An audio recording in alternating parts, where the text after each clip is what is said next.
Backbone Entertainment isn't exactly a developer that anyone has fond memories of or even regards fondly now. I think they're still around.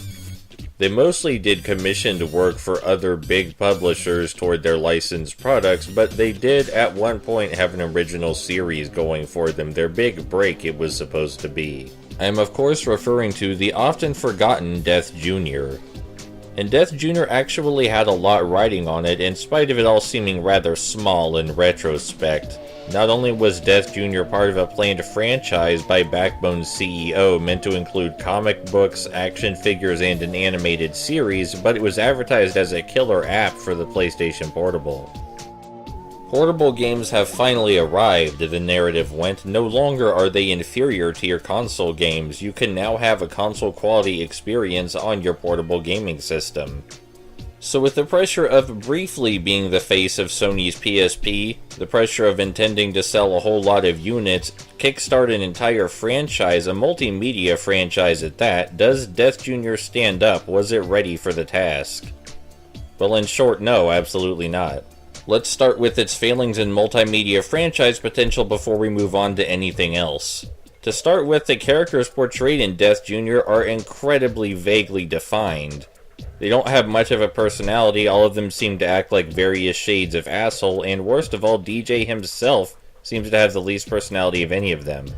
Embarrassingly enough, it was only the comic book tie-in that was produced around the same time that gave all these characters interesting and memorable personalities. Pandora had an obsession with opening things, anything actually.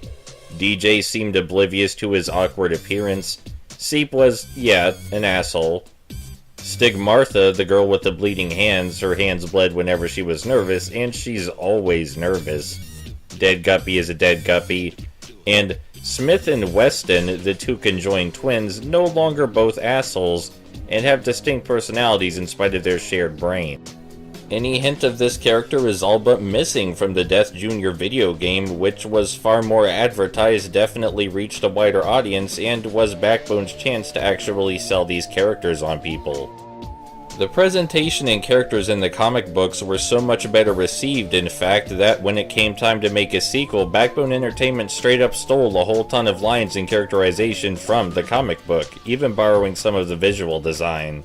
This may seem kind of sleazy, but hey, Backbone Entertainment knew they were outclassed by their own sister product and decided to make the best of it. It was their IP after all. But of course, simply imitating a far superior work isn't enough to write good material, and this is something we'll discover when we actually start playing Root of Evil.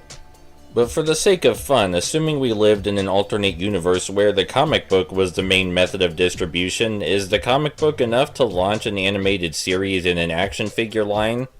In terms of character, yes, there is absolutely enough substance here to support an action figure line and a television series, but could you pitch it to a network executive? No, you definitely could not. The material here was far too mature for children's television, and not nearly mature or trippy enough for something like Adult Swim. So what I'm saying is, even with the excellent characterization and writing brought out by the comic book, Death Jr. was doomed from the start to never be an animated television series. You could make an argument that Invader Zim existed around the time, but if that isn't an outlier, I don't know what is.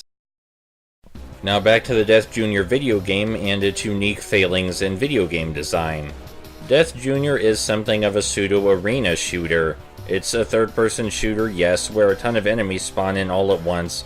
You lock onto the various enemies, smash the fire button until they go down, and after you've destroyed enough of them, a barrier opens up allowing you to proceed.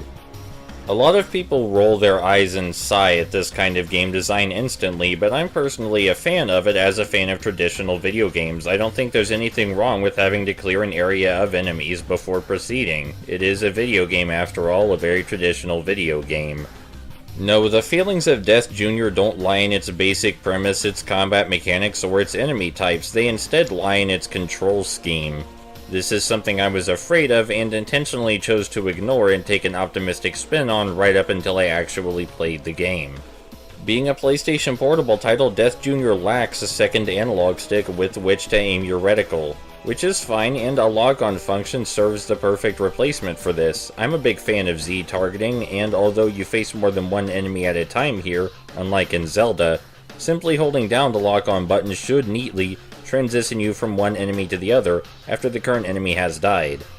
Or so you would think. But no, instead the lock-on and camera system in Death Jr. is needlessly convoluted. Not only does strafing not lock the camera in front of you, it doesn't automatically scan for nearby enemies and lock you onto them. Basically, the lock-on button only works if an enemy is directly in your line of sight, and after you destroy that enemy, it doesn't automatically lock onto the next one. Instead, you have to manually lock onto the next enemy by tapping the L button. Using the L button to toggle through different enemies, I understand, but the game should automatically lock you onto the nearest enemy after you've destroyed the last one, especially since some of those enemies are bound to be behind you and there's no way to turn DJ around while he's firing. This ruins the kind of flow and frantic pace the game desperately needs as an arcade-style shooter. What's worse is it seems that more effort went into making it needlessly complicated than it would have taken to just make it work properly. Just to make the lock-on and strafe button automatically lock onto nearby enemies as long as it's held down. Don't make me manually search for more enemies to lock onto, especially when I have no second analog stick with which to do this, and especially when some of the enemies are behind me. For the longest time I thought I must have been playing the game incorrectly. Surely there must be a way to lock onto enemies that spawned in behind DJ, I say, because there's no way to turn DJ around quickly. You have to make a manual slow 180, and then after that manual slow 180 inevitably gets you hit due to the game's frantic pace, you have to press the L button to center the camera behind DJ so you can actually see what you want to see, and then press the R button to activate the lock-on and strafing system, and if there's no enemy in your direct line of sight, press the L button to scan for enemies assuming they're still on the screen, before you can finally lock onto something. All of this to attack enemies behind you.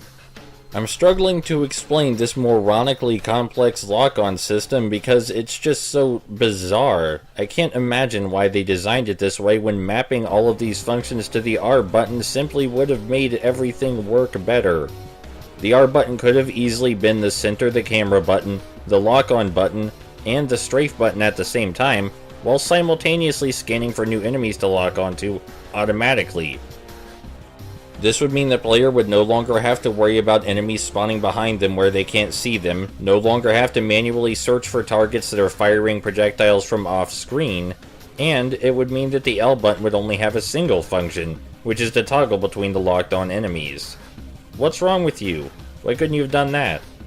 Have you ever played the Gundam Versus series or Gotcha Force Backbone Entertainment? Do that. Just do that for me. What is this nonsense you're subjecting me to? Please stop. I'm trying to enjoy your video game and I can't. Your shitty-ass, overcomplicated control scheme is literally preventing me from enjoying what seems like a perfectly enjoyable arena shooter otherwise. If I were at Backbone Entertainment at the time, do you think I could have prevented this? Do you think I could have pointed to Gotcha Force, which had already come out at this point, and showed them how this is done? Just to automatically lock on to the next enemy after the last one has been destroyed? What's so difficult about this? What makes things even worse is that the tutorial blurbs don't even explain this lock-on system adequately to the player. They just kind of breeze over it. Okay, phew, now that that's out of the way, and now that we know that Death Jr. is fundamentally broken in a lot of ways that are difficult to explain because it's just so completely fucked up, we should talk about the 3D platforming. The 3D platforming works well in the PSP's constraints. I wouldn't say it's as well as a 3D platformer could be done on the PSP, but it's a good effort. You have your standard moves like your wall jump and your basic jump, but you can also hover using DJ's scythe, and you can use his scythe to pull him up ledges, or grapple onto objects such as wires to slide down or hooks.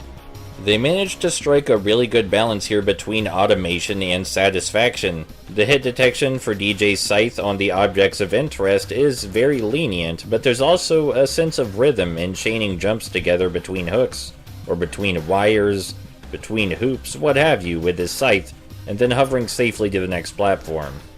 Pulling yourself up ledges by hooking DJ's scythe onto them is also a lot more breezy, fun, and fluid than the standard ledge grab that you normally see in 3D platformers. It feels like the scythe enhances DJ's movement, which is impressive and, well, appropriate. It seems like they put a lot of careful effort into thinking about how exactly 3D platforming should work on the PlayStation Portable, and they managed to find a solution that is simple, elegant, and fits with DJ's character. Sure, there may not be a whole lot you can do with automatically grappling onto objects using a scythe, but it's enough. And if the game's pseudo-Serious Sam-style brawls played out exactly as breezy as the platforming, then I wouldn't have much bad to say about Death Jr., but we've already covered exactly how the camera system fucks that all up. In the end, by no means is the game impossible to complete or impossible to enjoy, but it is still a massive chore due to the incredible lack of foresight present and the incredible lack of quality of life features. Perhaps there was some unknowable technical malfunction or technical limitation that prevented the lock-on system from functioning like an actual human being would want it to, but I can't know for sure, and regardless of any technical limitations, this is the end result, and this is what people had to play. Perhaps in an alternate universe where the lock-on system worked properly, more people would have bought into Death Jr.'s marketing narrative, and it would have been seen as a landmark portable title. But somehow I doubt that.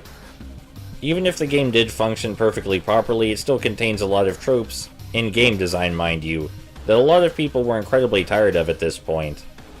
It plays like a really awkward lock-on focused Serious Sam with some platforming elements, and I like that, and if the lock-on function worked, I would recommend it heartily, but what I think is good and what the gaming media thinks is good are two very separate things. But even with Death Jr.'s spectacular failings and scathing critical reception, Backbone Entertainment wasn't done here. They had 2 sequels planned, and goddammit, they were going to try their best to turn Death Jr. into the franchise they wanted it to be. Those 2 sequels were, in order, Death Jr. 2: The Root of Evil and Death Jr. in the Science Fair of Doom. Science Fair of Doom was the worst received Death Jr. game and seems to have been made by a B studio.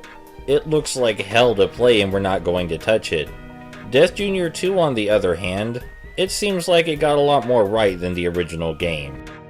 And after those releases, Backbone did something a little unexpected, something I'm grateful for, but still something a lot of people wouldn't have seen coming, anyone who actually cared about Death Jr. at this point anyway.